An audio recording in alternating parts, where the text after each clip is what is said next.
Hello my cuties, welcome back to our channel SS kids TV. ఇవాళ చెప్పబోయే కథ పేరు చిలుక పలుకులు.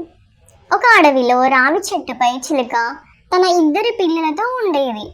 ఒకరోజు పెద్ద గాలివాన రావడంతో చిలుక గూడు పడిపోయి తల్లి చిలుక చనిపోయింది.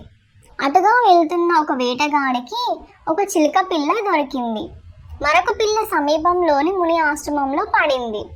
ఆ చిలుక పిల్లను ముని బాలకులు చేరదీశారు. కొంతకాలానికి అవి పెద్దయ్యాయి.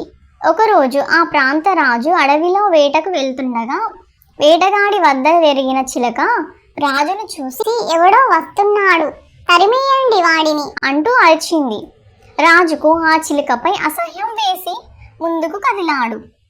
కొంత దూరం వెళ్ళేసరికి ముని ఆశ్రమం కనిపించింది.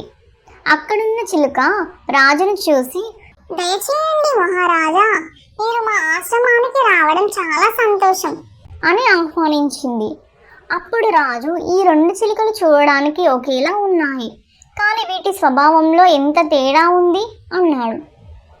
దానికి ఆ చిలుక, వాడు నా తమ్ముడే మహారాజా, వేటగాడి వద్ద పెరగడం వల్ల అలా మారిపోయాడని చెప్పింది. ఈ కథ యొక్క నీతి ఏంటంటే పిల్లలు, పెరిగిన వాతావరణం బట్టి మన ప్రవర్తన ఉంటుంది అని అర్థం. ఈ కథ బాగుందా పిల్లలు? బాగుంటే ఒక లైక్ చేయండి. మరెన్నో కథలతో మీ ముందుకు వస్తాను. అంతవరకు ఉంటా మరి, బాయ్.